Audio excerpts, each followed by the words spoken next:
the Game Boy. It fit in your pocket if you had really wide pockets. But you could take it on the road with you if you want and play it anywhere, as long as you had good lighting. Yeah, but yeah, there was some licensed games on it, and here's a selection of them now, purged from my vast library of videos that no one watched at the time. So please sit back, don't relax, because I'm actually staring at you from a hole in your ceiling, and watch this video. And stop touching yourself.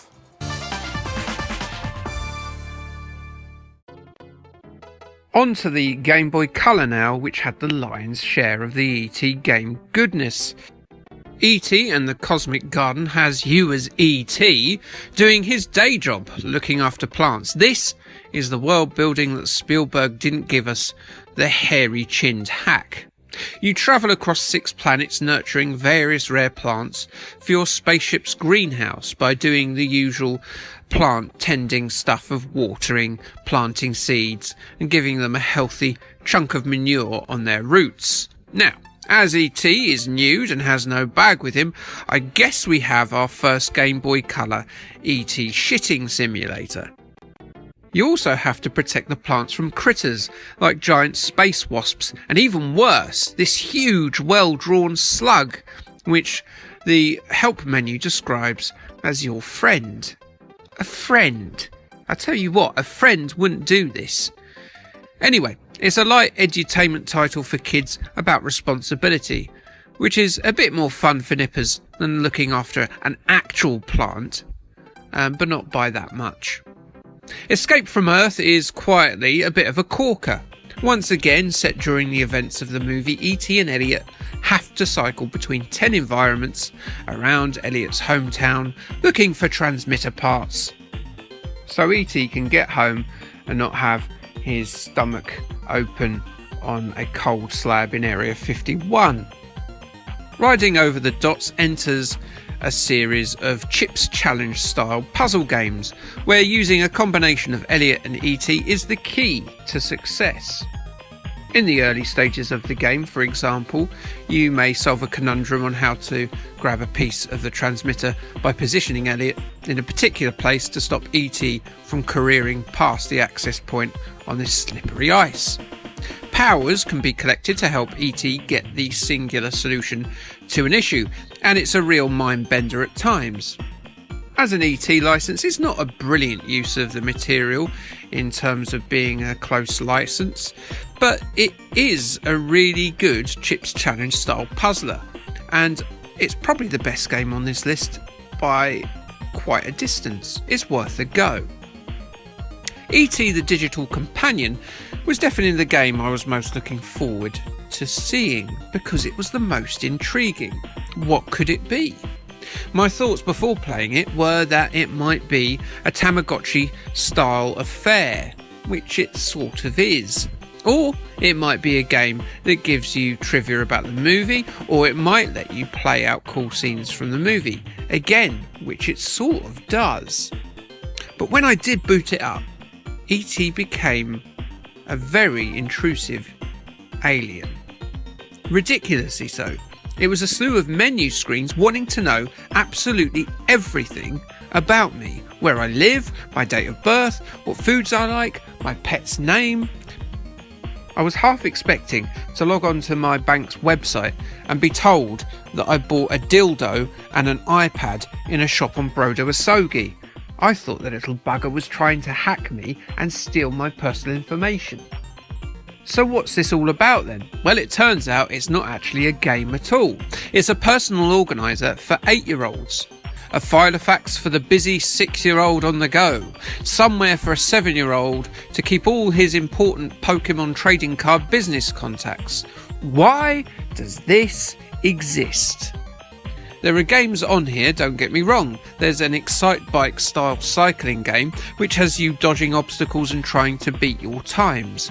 There's a trivia quiz about the film that was a bit harsh to me. I mean, I got 100% of the questions correct, you brown space dick. There's a slider puzzle for those who love being terminally bored, a picture match game for the same people, and a word scramble to cater for those that have already been well catered for in that department. And yes, there is a virtual pet, but you don't look after E.T. because, he can evidently look after himself, what with his data mining prepubescence for their bank details. But instead, you look after this, which is called a flopgopple, which I'm pretty sure is a Pornhub search term. The E.T. digital companion is software with no real reason to exist, and so it should be treated as such.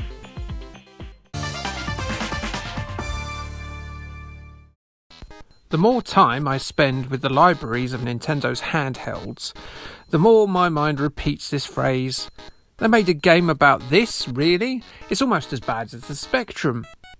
Little Nicky is one such game. Unquestionably the son of the devil and his associated supernatural powers related to that makes for a more evocative game character than, say, the remedial hare, Billy Madison, or the wedding singer, if we have to have a video game based on the comedic oeuvre of Adam Sandler. I mean, if we must. Sandler certainly has, and indeed has, his fan base from his heyday in the late 90s to the mid 2000s, and he was a hugely bankable star for a time, graduating from Saturday Night Live in 1995 to have a career that has so far amassed over $2 billion at the box office. Little Nicky was an outlier in this career peak at the turn of the millennium. It followed mega hits like The Wedding Singer, The Waterboy and Big Daddy into the popcorn-strewn picture palaces, and it flopped fairly hard, taking just $58 million despite using a $85 million budget.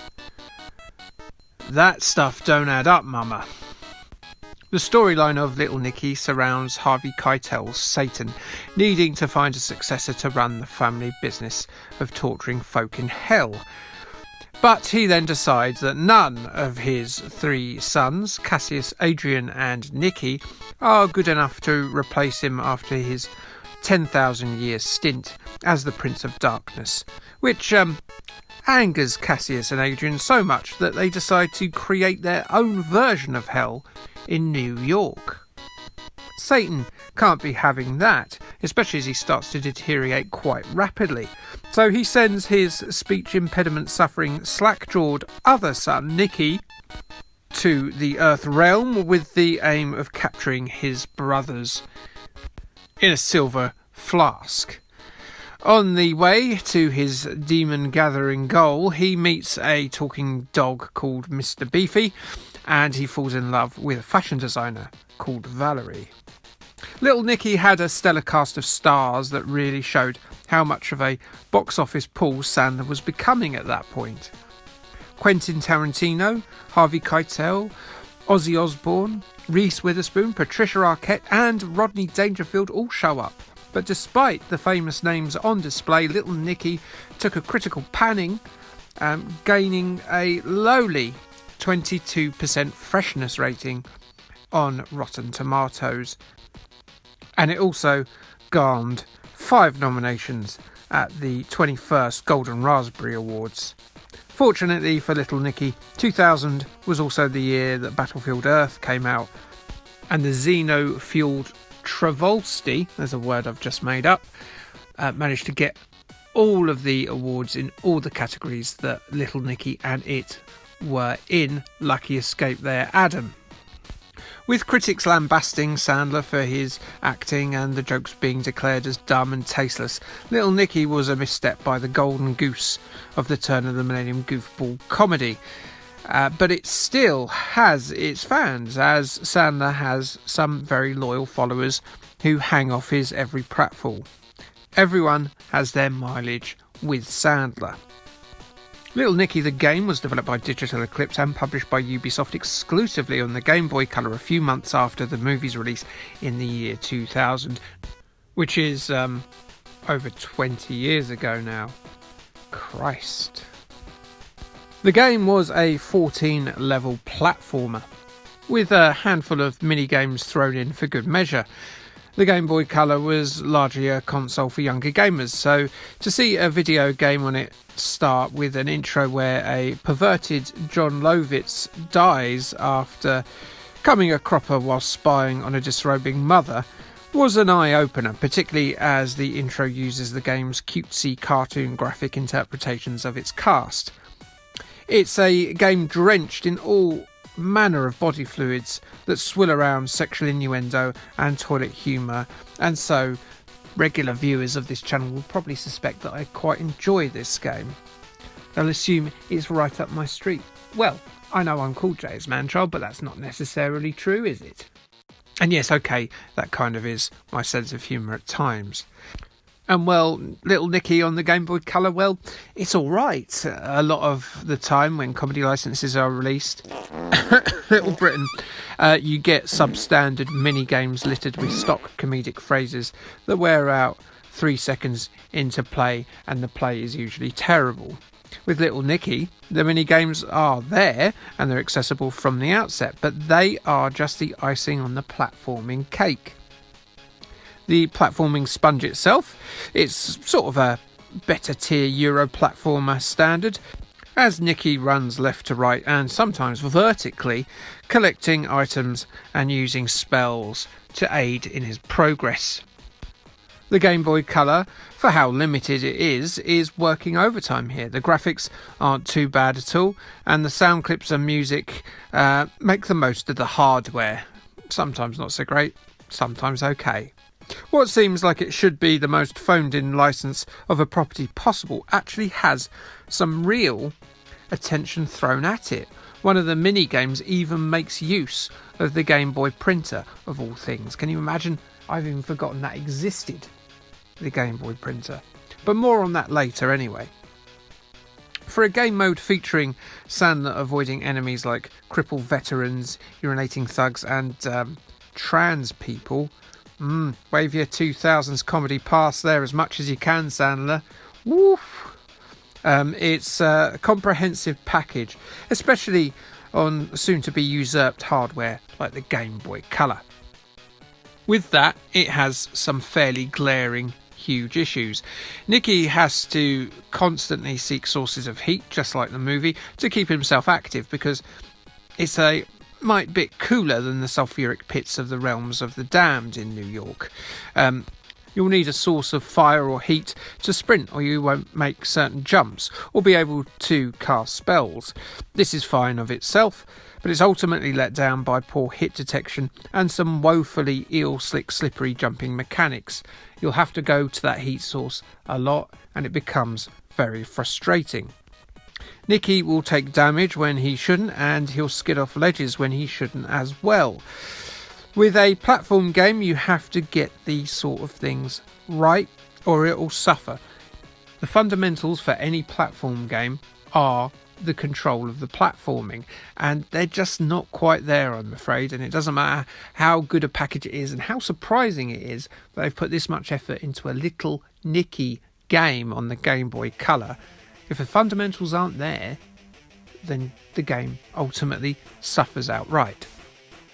Unfortunately, it's also fairly short too, following the movie's plot fairly closely, and it does include these cartoony cutscenes from the movie, and they're perfectly charming for a game about poo and wee. Luckily, the shortness of the game is slightly compensated by the mini-games. The aforementioned printer can be used to make hard copies of your Satan artwork as you move around different facial features and accessories around his satanic head. There's a duck shooting stall game that's mildly distracting, especially as there's a dog seemingly firing arrows out of his bell end. And there's a competent dance mini-game featuring a rather unfortunate soul who quips at you about how much he's enjoying hell. There's also another game where John Lovitz ends up as bait in a fishing game with the aim of catching the biggest fish using poor old John Lovitz. It's a better fate for him than in the movie, which he spends most of the time being, let's say, accosted and forced into lovely times by a giant bird, which again is a little bit 2000 humour these days. On a similar note, the final minigame features you trying to force pineapples up the arse of Hitler, who's dressed as a maid, which was taken from the movie in a scene that you can see here.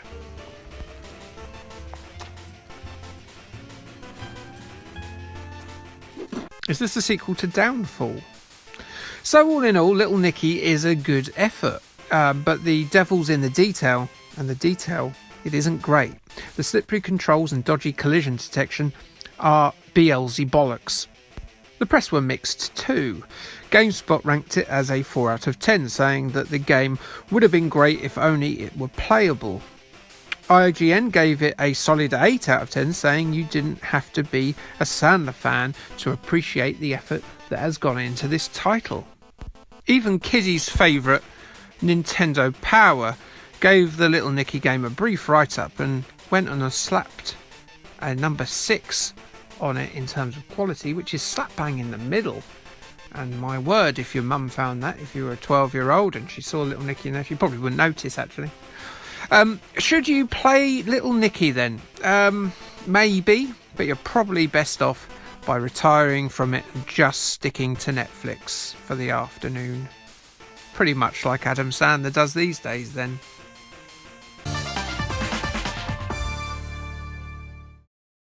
Nah, me neither. I doubt many of you would know of this game, the movie from which it's based, and I doubt even less of you would care. You see, it's a thoroughly basic early Game Boy title, simple in both look and design that's easier to overlook than an ugly ant as a date for your high school prom.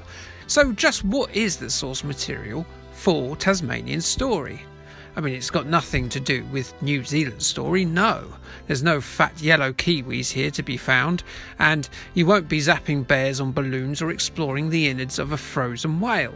No, Tasmanian Story is based on, of all things, a Japanese movie from 1990, which didn't seem to have escaped its native shores. However, the game did. It's so obscure that after literal minutes, yes, minutes of research, way more than I normally do, I couldn't find a single piece of footage, a trailer, or even any production stills of Tasmanian Story. All I could find in English was a few posters, which seemed to feature a couple of fellas about to German suplex a tapir. That, and a couple of pages about the movie, and yes, one of those pages is, of course, Wikipedia. I'm not going to front it, I'm just going to say that I did use Wikipedia as one of my research aids this week. Information about this movie is very sparse indeed. Although, look, it won a couple of awards. Well done, Tasmanian Story. It lasts just 110 minutes, and the movie was filmed by Pacific Link Communications Japan and the Fuji TV network in the Australian winter of 1989. The plot features a 6th grade school student, Soshi, visiting his divorced father who lives in Australia after leaving his job at a huge corporation to pursue a fool's dream of locating the Tasmanian tiger, which is apparently extinct. I can't tell you whether he manages to do it or not, as I can't find any information about the film's plot beyond that, though I suspect, considering the tiger was extinct, he might probably fail. Let's just say he did. The ending of the game gives us very little clues either. While you do see the tiger running across the screen, which is a pretty good clue that it is still alive, a little fella appears down the bottom and completely ignores it. Instead, he decides to inform you, Ralph Wiggum style, that Tasmania is known as the Apple Island. Dude, there's an extinct tiger behind you. That's both really exciting and terrifying. Be a smart ass some other time. Your life could be in danger. Oh, and I guess spoilers. The game itself, which unlike its forefather had a full international release and was published by Fuji Tsunuki Communications International Incorporated, more affectionately known and easier to say as FCI, were responsible for the console versions of some of the Might and Magic, Ultima and WCW titles on the consoles, along with the very underrated puzzler Bubble Ghost. Do try Bubble Ghost if you've never tried Bubble Ghost. Tasmanian Story is simple in its gameplay. Ostensibly, it's a bit like Bomb Jack or Mappy or something like that. You're given a single screen, lots of things, in this case fauna to collect, and there's a horde of gonks to evade. And there's bombs, so that's very Bomb Jacky.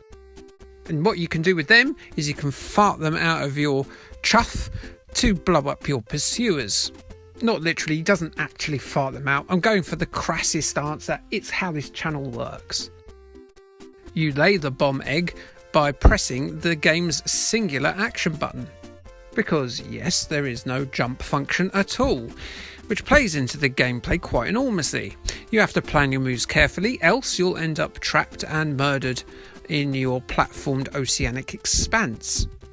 The game is actually a reskinned version of a Pony Incorporated MSX game called Fruit Panic.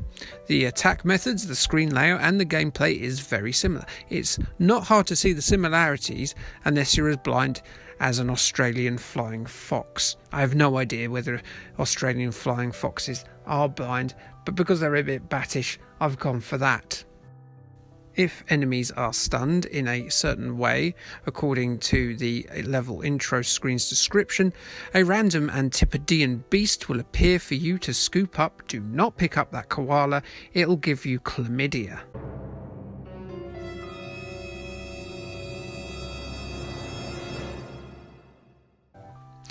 These are required for you to collect in order to see that wonderfully factual ending I mentioned, so pay attention to those screens, Apple Island message fans.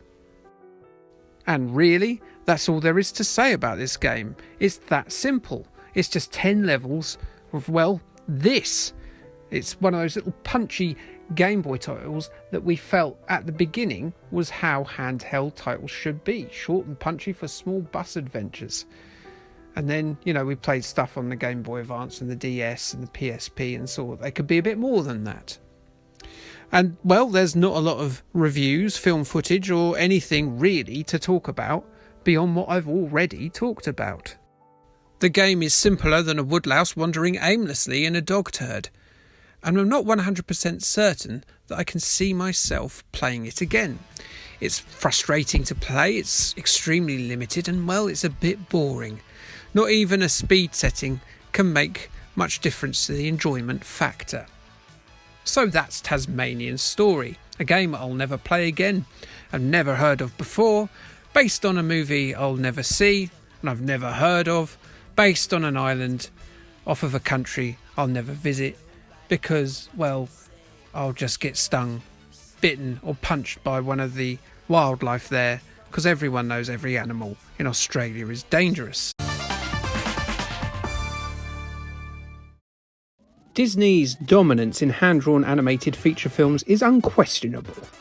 How many Disney films do you think your average punter will go through before they get to something that doesn't start with the haunting melodies of When You Wish Upon a Star and the sparkly sky above that famous palace? I say it'd be a fair few films before you got to the first mention of, say, an Iron Giant or an Ants. But I bet you'll be waiting a fair while indeed before Quest for Camelot got a mention, maybe the full birth gestation of a wallaby or an elk. You see, Quest for Camelot, the movie this game is based on, did pretty badly. Quest for Camelot was released by Warner Brothers in 1998. It's an Arthurian tale based on the 1976 novel by Vera Chapman called The King's Damosel. Damosel? That's not even a real word, it's damsel, surely. Who's put an O in there? Bastards. It tells the story of Kayleigh Shut Up Marillion, the daughter of Sir Lionel, a knight of the Round Table who was murdered whilst protecting King Arthur. He was threatened by the movie's chief villain, Lord Ruba. Kayleigh dreams of being a knight and goes on a quest with Merlin's falcon, a handsome blind hermit called Garrett, and a two-headed dragon called Devon and Cornwall. Yes, really. To find the legendary sword Excalibur that was dropped by Arthur after a scuffle between he and that swine Ruba. Quest for Camelot had a hell of a voice cast. Jane Seymour, Pierce Brosnan, Carrie Ewells, Gary Oldman, Don Rickles, Gabrielle Byrne and Eric Idle lend their throats to this production. Not only that, but Journey's Steve Perry, Celine Dion, country singer Brian White, and oh, this is so late 90s, Andrea Corr perform the movie's songs. So, here you are at your shrine to the cause. My core shrine, you call it by its name. Okay, right, yeah. Based on 29 reviews, Rotten Tomatoes has an approval rating of 45%, with a limp 38.1 million return from a $40 million budget, making it a big old flop like Merlin's wand afflicted by erectile dysfunction. Now, don't be afraid, my child, but this game was released by that dirty crackfox Titus. But is Quest for Camelot languishing in the absolute mud that the likes of Superman 64 or Robocop on the Xbox lounge in? No, it's not that bad, but that doesn't mean it's great.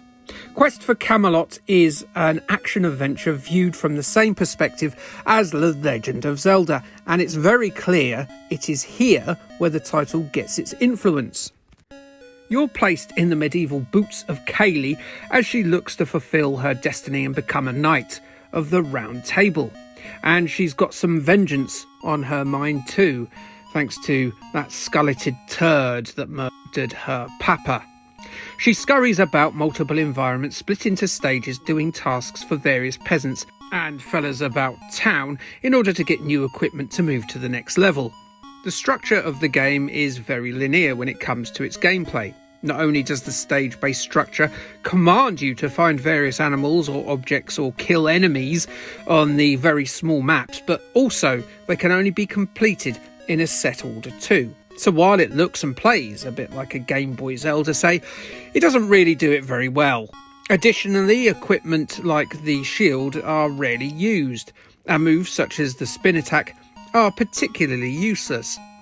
It doesn't help that certain angles make it harder to hit enemies than others, and the AI of the enemies is usually that of a broken Roomba. Get yourself caught in a corner next to an enemy, and its desire to kill you will essentially sap you of your life, and you'll be dead. I hope you remember to save using the gems collected throughout the game. But it's not all doom and gloom. The game levels you up depending on how much you've chopped up enemies, and a sword master will be around somewhere to reward you with new attacks if you reach a certain level. There's a good amount of variety to the environments and the subquests, and the graphics, particularly the sprites, are chunky, detailed and pretty. Except of course Kaylee with a big old swollen melon head, and also this dog? Apparently? But the enemies are stylised and cool, and I'm all about them.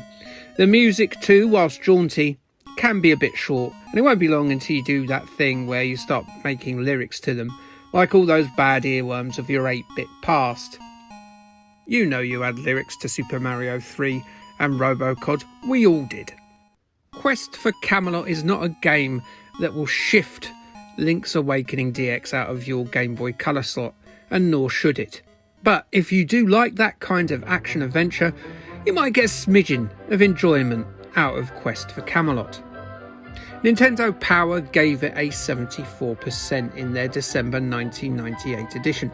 They said, "Adventure fans rejoice! Quest for Camelot stands in the company of Link's Awakening and the Final Fantasy games." It doesn't. No, I don't know what you're talking about, Nintendo Power. CMVG said there are plenty of characters to talk to, soldiers to fight and errands you must run to progress, as they gave it a 60 in their May 1999 issue. IGN weren't as impressed. They stated that unless you are interested in staring at a Game Boy screen without any intentions of having fun, it is highly advisable that Quest for Camelot be avoided and another game be purchased instead. It got a 40 from them when they reviewed the game in August of 1999. Quest for Camelot then.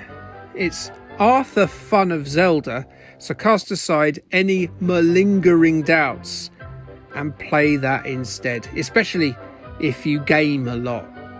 I apologise for none of these puns, and yet I should.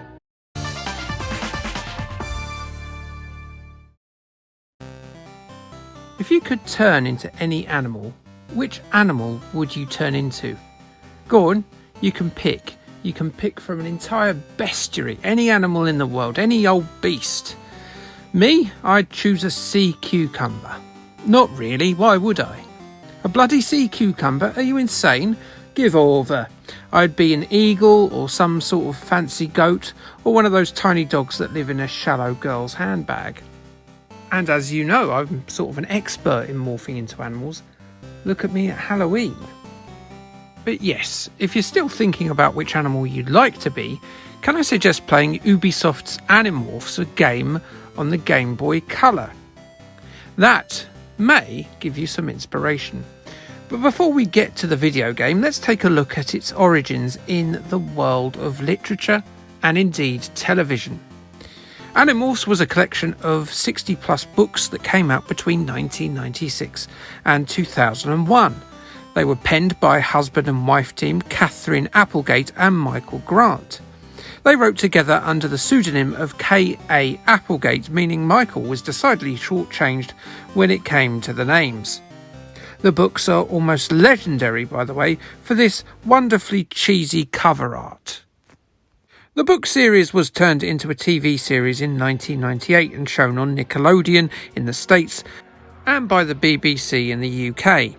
6 friends, 5 human, and 1, a being from beyond the stars, are bonded by one goal: to stop a sinister secret invasion by some alien swine known as the Yeerks.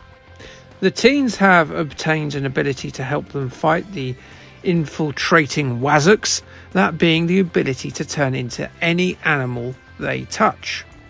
They are, to use the preferred portmanteau of animal and morphers, the Animorphs. The TV show lasted for 26 episodes of teenager-aimed adventures, not really setting the world alight in any way, shape or form, but it was entertaining fare for kids perhaps 4 years away from getting the most out of Buffy the Vampire Slayer. The cast didn't really have anyone that went on to become a megastar that emerged from its ranks, with Shawn Ashmore probably having the best career, having appeared in things like the X-Men movies as Iceman and Lamplighter in the TV show The Boys. The Animorphs property spawned 4 games: 1997's Yeerk Pool, more related to the books on Windows. Then in 2000 we got a triple whammy of Animorphery in the shape of puzzle actioner Animorphs, Know the Secret on Windows. Then there's 3D platform stinker Animorphs Shattered Reality on the PlayStation 1. Both of these games were released by Infogrames, but the game we're interested in was released by Ubisoft. Animorphs on Game Boy Color was programmed by the relatively new development studio Run and Gun Games, who were told by Ubisoft to reconsider that name for this title aimed at children. Remember, we're just a year removed from the Columbine High School massacre at this point. That was when shootings at schools were a little less common, let's say. Anyway, Run and Gun were instead credited as Runny Fun, with the tongue-in-cheek tagline, "It's good for kids." Notice how the logo looks a bit brown as well. Diarrhea. Animorphs, as you may see, is a top-down RPG type affair. It looks a bit like something. What game is it? Can't put my finger on it. Yes, of course, I kid. It looks a lot like Pokemon. And then you get in a fight, and then it really looks like Pokemon. I mean, a happy shopper Pokemon, but a Pokemon all the same. But it does look very cheap. Look at the graphics on this game. The sprites, the buildings. My God, it's an ugly game. So you've got 5 levels in which you control a different member of the teen group in each. The level starts in the same hub world, so you get to see those childlike graphics of the Animorphs' hometown a lot. You're tasked with gaining access to various locales like the zoo, the circus, and the school all which make up one of the different levels. You gain access to the buildings by finding out which animal you need to turn into to access those buildings. A snake will fit through a crack in a wall, a bat will be able to see in the dark. And how do you turn into these animals? Well, scattered throughout the game world are numerous beasts, and it's these beasts you need to make contact with in order to progress. In the TV show, the characters will gain the ability to change into an animal just by merely touching them. In the game, they make the animals tear each other apart because Pokemon. In fairness, it's a good, if bloodthirstily cruel game mechanic beloved by millions of 90s tykes, and it makes sense contextually. The fights go as you'd expect. A dog will overwhelm a mouse or a skunk fairly easily, but it won't be wagging its tail in confidence when it's locked in a cage with a lion. In encounters with bigger beasts such as lions and hippos, it might take multiple morphs to wear them down, so make sure you fill up your 5 morph spaces by fighting 4 useful animals before you take on these big old monsters. Just like Pokemon, certain attacks will have more of an effect than others, though I'm not sure it's as well balanced as Game Freak's Nintendo exclusive. The initial battles are pretty easy indeed. You just sit there hammering A, and your starting dog should dispatch most creatures with ease. But it doesn't work all the time, and you may well come up against a tough adversary that will wipe out all of your Animorphs. And when that happens, it's game over. Game over means that you'll have to restart the level again, and as the levels aren't the smallest, that may prove to be a little frustrating. However, there is a password system should you wish to return to the game at a later point. I'm still not sure how an elephant punches though. I mean, don't you need hands to punch? All it's got is like an umbrella stand from the 1970s on its front legs.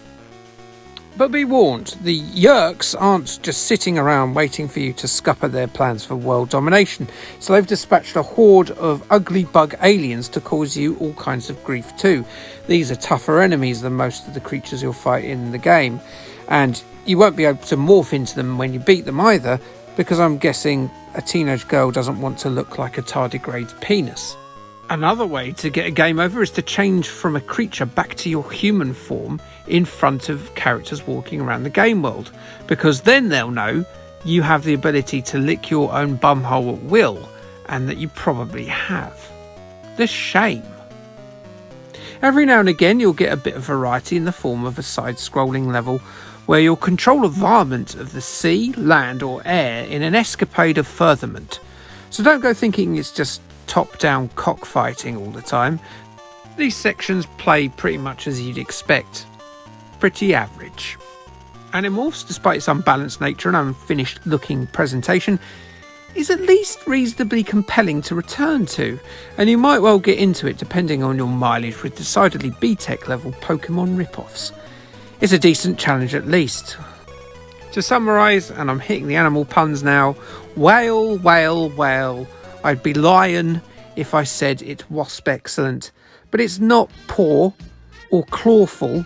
It's barely above middling, but it's not owl bad.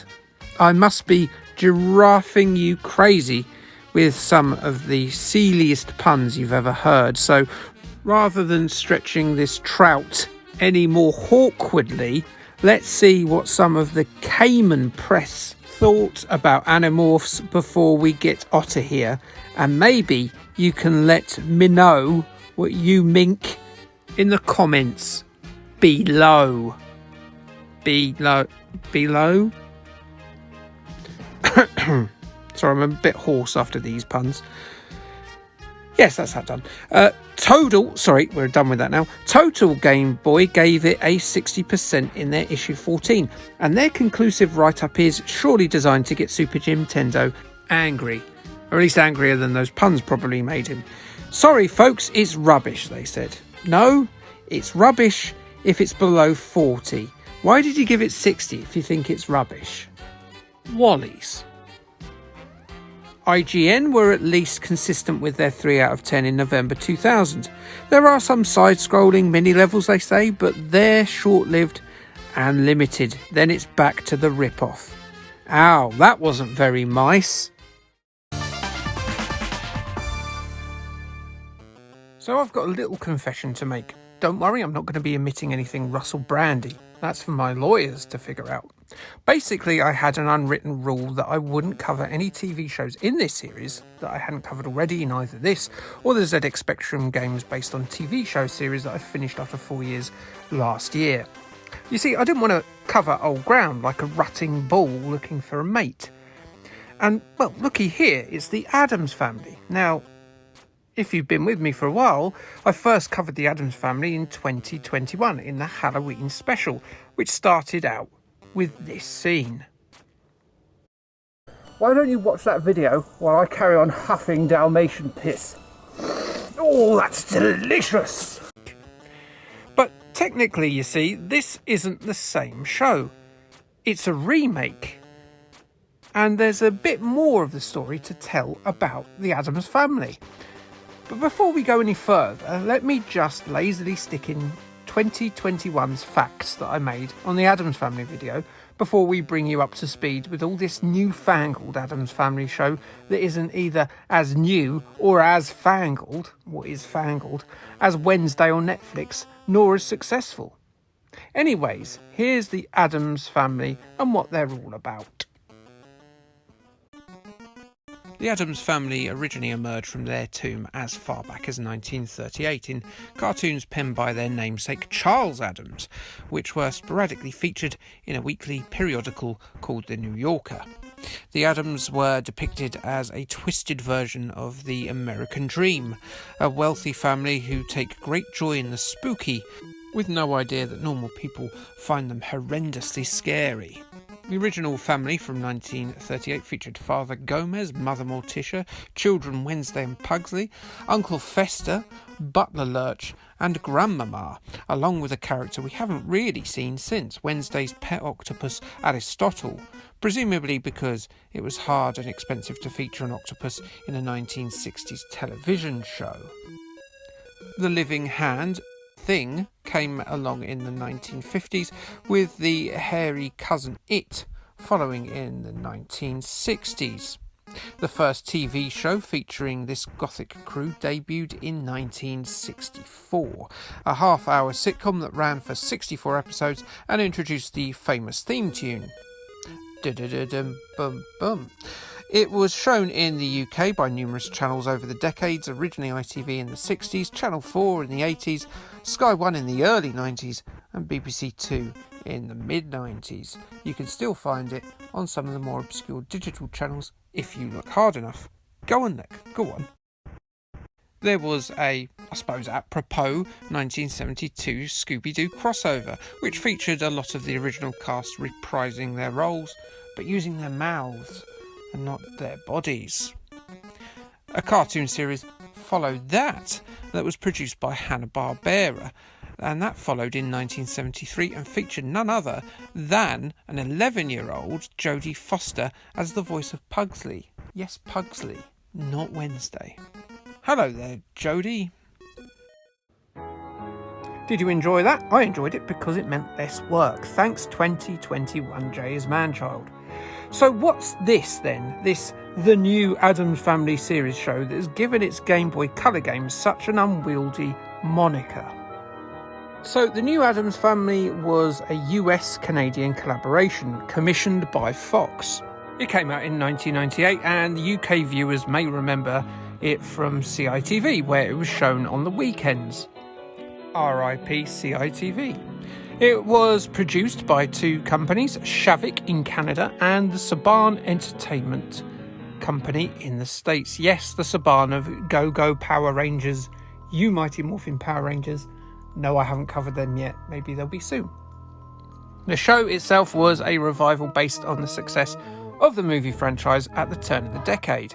No one from those two movies appears, sadly, though we do get a holdover from the straight-to-VHS third movie, Addams Family, which was called Addams Family Reunion, and that is the actress that played Wednesday Addams, Nicole Fugere. The third movie wasn't incredibly well received given its new cast and its micro budget, but Nicole impressed the TV production team enough to keep her role in the series. Tim Curry was good as Gomez because he's Tim Curry, obviously, and probably didn't want to do the TV series afterwards. The show took a lot of the original scripts from the Black and White series and also introduced new storylines too. The second series of this even introduced a new character in Grandpapa Addams, who just so happened to be played by the original Gomez actor, John Astin, with the joke being that he and Gomez were very similar fellows indeed. The show evidently wasn't incredibly popular, finishing just a year after it premiered in 1999. Other Addams Family productions have appeared since, in the form of both the excellent Wednesday from Netflix and 2 absolutely shambolic animated movie efforts. I watched the first one, really didn't want to bother with the second. The game based on this show appeared in 2002, 3 years after the series finished, but was still in regular circulation in the US, Europe and Canada as repeats. Indeed, publisher Microids only released this Game Boy Color title in Europe. Plans were made by Titus Interactive to put this out in the States, but US Game Boy Color players were denied time spent with 8-bit interpretations of their foremost gothic family of subversives, unfortunately. They would just have to go and play the Ocean efforts instead from the pre-color Game Boy. Sorry, America. Microids are a French publisher, and the reason I can use the word are is that they're still doing it. God bless them. They're releasing games based on Inspector Gadget, Smurfs and Asterix these days that will no doubt give me scope for content if I'm still doing this at the care home in 2060. Unfortunately, the same cannot be said of the Italian programmer 7 Cents, as can be evidenced by their website now being owned by some mumbo-jumbo peddlers. 7 Cents' previous game, The Fish Files, has had its game engine hoiked out by Uncle Fester and Co. here. We've got a point-and-click adventure, although given the lack of mouse support for the Game Boy Color, it's more of a game in the mooch up and do stuff genre, I guess. The storyline has a property developer rock up to the Addams Family door telling Gomez that no deeds exist that indicate that the family should be there, so could they kindly GTFO as they want to build a fancy theme park there, thank you very much. The property developer gives them just 24 hours, which doesn't seem quite long enough to me. Give them a week, mate. They've got like a load of antique torture equipment, cauldrons and gargoyles to shift out. While the adults grimly panic, the 2 kids coolly take matters into their own pale hands. There follows a traipse around the manor and its grounds as first Pugsley and then Wednesday attempt to assemble the documentation required to tell that theme park baron to go forth and multiply. In the style of the very best Scum Engine games, Pugsley waddles his chunky behind around the mansion, fetching odds and ends for the family and combining items to solve puzzles. Because it's not incredibly intuitive when compared to the best proponents of the point-and-click genre, the new Addams Family series is initially pretty darn clunky in its item selection and interactions, but when you get the hang of it, it's not really a bar to solve the problems for these black-clad relatives. You'll be fingers and thumbs with this, trying to line up the Porky Boy with the items and other characters, but you'll soon get familiar with its idiosyncrasies after about 10 minutes or so. The manor is not the sprawling dwelling as featured in Ocean's platformers. It's fairly modestly sized for the main part, which means the majority of the items and characters that you will need should only be a handful of screens away, at least initially. It's not long before Pugsley, though, has to mosey out into the perilous garden full of violent fauna and bugs. Here is a bit of variety from the standard gameplay, as you have to dodge in between ghastly beasts in a mode that reminds me awfully of the more annoying aspects of One Boy and His Blob. It's not the best part of the game, unfortunately. You have to get the timing correct, which can be frustrating, and you have to go back and forth across these several times with different objects as you solve the problems within them. The good news is, once you've solved an area like this, you don't have to return here. The bad news is, as you may have guessed from what I was saying, there are several of these areas in a crypt and somewhere else I'm about to get to. Most of the puzzles aren't massively illogical, so anyone should be able to muddle through this game, no matter your understanding or indeed your experience of the genre. Wednesday's second half Trapes will take you out of the grounds of the Addams Family Manor and into Halloween Town, which has some bad memories from me. It's because where families can be destroyed by lusty, mulleted pugs. Have a look at this.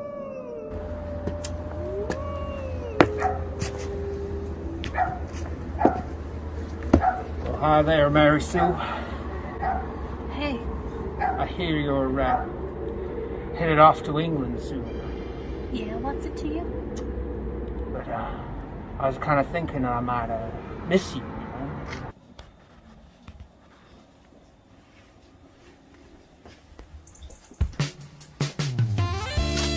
Look at this one here.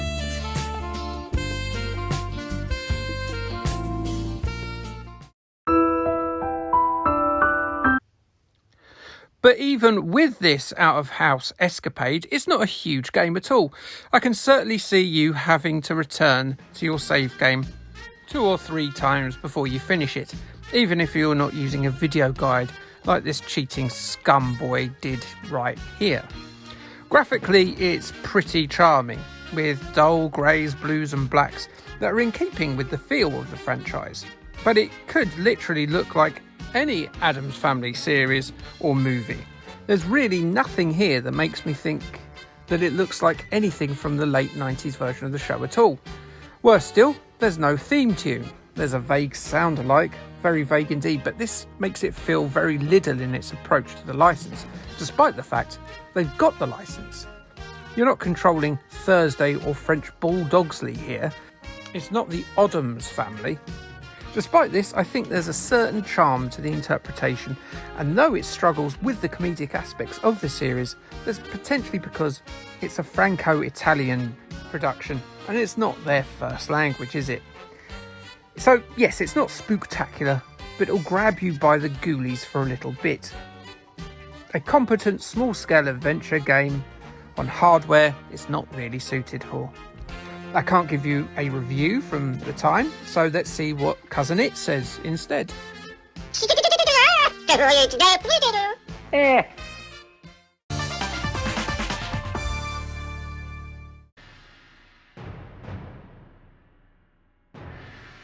One thing that was a bit disappointing when doing a Moresby test at secondary school in the 1990s was how dour the job results were. For the uninitiated, the Moresby test was an aptitude test given to students in the middle of their secondary school education in England, the results of which would indicate what sort of career path you might be interested in. I'm pretty sure no one in my year had Motorbike Daredevil as a result, even those that were super interested in motorbikes. And that's why there's so few around now, Motorbike Daredevils that is, as the people at Moresby, well, they've really let down the motorbike daredevil industry for 2 consecutive generations of would-be fearless stunt persons. For shame, Moresby, we have a surplus of middle management types now and no one jumping over creeks on bikes. Evel Knievel did not do the Moresby test, and if he saw one of their invigilators, he would have set up a ramp and leapt over them with a throbbing engine beneath his ballsack. Don't you wish you'd never done the Moresby test and become Evel Knievel? If you do, you'd be dead. I'm sorry, but that's the reality of the situation. Do not fear though, as Robert Craig Knievel lived a fantastic 69 years of high-octane thrills, born unto this non-gasp and wooing world in 1938, and he passed away in 2007 due to pulmonary fibrosis. Growing up in Montana, Knievel saw a automobile daredevil show and was hooked. But Knievel didn't immediately go into heroic acts of dangerous daring do. He had quite the bizarre path into the world of leaping voids on a 2-wheeled vehicle. After leaving school early, he went to work in a copper mine, but he made a mistake one day, cut a power line, which led to a whole city-wide outage, and then he was sacked for that, which is understandable. He then went on to serve in the US Army, started doing some moderate but not vehicular stunt work for crowds like the old rodeo and ski jumping. Then he started, of all things, a semi-pro ice hockey team, became a pest controller and then an insurance salesman. When he raised enough capital, he opened up a Honda bike dealership, found it very hard to import the bikes, and then went to just working in a motorcycle shop where he started practicing the feats that made him an icon. And feats they truly were, although he put his body in great danger throughout much of the 60s and 70s under the name of Evel Knievel. Was he evil? Yes, that was his name, but only in name, not in deed. As far as I know, he never leaped a fleet of Labrador puppies or deliberately crashed into the side of a horse. He broke records and bones, but at times he even outstretched his innate motorbike stuntwork ability. He sustained great injuries leaping the large fountains on the grounds of Caesar's Palace, and he hurt himself while trying to clear Snake River Canyon in Idaho. He famously sought to leap the Grand Canyon, but could never work out a means to do so, even with a superpowered concept bike. It was all moot anyway, as the Interior Department officials denied him permission to do so. Knievel found it very difficult to get any form of insurance because he was a bloody loon who did silly things on a wheeled missile. He made a lot of money from his image, including several biopic movies and a partnership deal with Ideal Toys that produced all manner of stuff for the budding stunt-loving child. There was even a Ballymidway pinball machine. Cool. And there were several video games too, including this one, Evel Knievel, on the Game Boy Color, developed by Tarantula Studios and released by Rockstar Games. Tarantula Studios were Game Boy Color specialists, programming games based on the Muppets and 2 Austin Powers games, along with a conversion of Montezuma's Return, and then going on to work on Oni on the PS2 and Max Payne 3 for the 7th generation consoles. Should I tell you what Rockstar Games publish? No, you know already. So, Evel Knievel then. You know how at the beginning of the review I asked if you wished that you were Evel Knievel? Well, guess what? You can now be Evel Knievel. Yes, this Game Boy Color game puts you in the white flame retardant suit and Americana flag tiny cape of the world's most famous stunt performer. How does that crotch smell in that suit? Like the toil of the common man, I'll bet. You're in a side-scrolling caper here, which should look very familiar to fans of hoary old classics like Trials and Kickstart 2. There are 25 levels spread over 5 geographical locations, those being Las Vegas, San Francisco, Los Angeles, London, and the last location, Snake River Canyon, which is playable once you have mastered the others, so plenty of twitching physics-based stages for you to try and remain upright on. And for the Game Boy Color, this is a beaut. All of the levels are based on different significant landmarks like Alcatraz and the Golden Gate Bridge in San Francisco and the Tube and Tower of London in, well, London.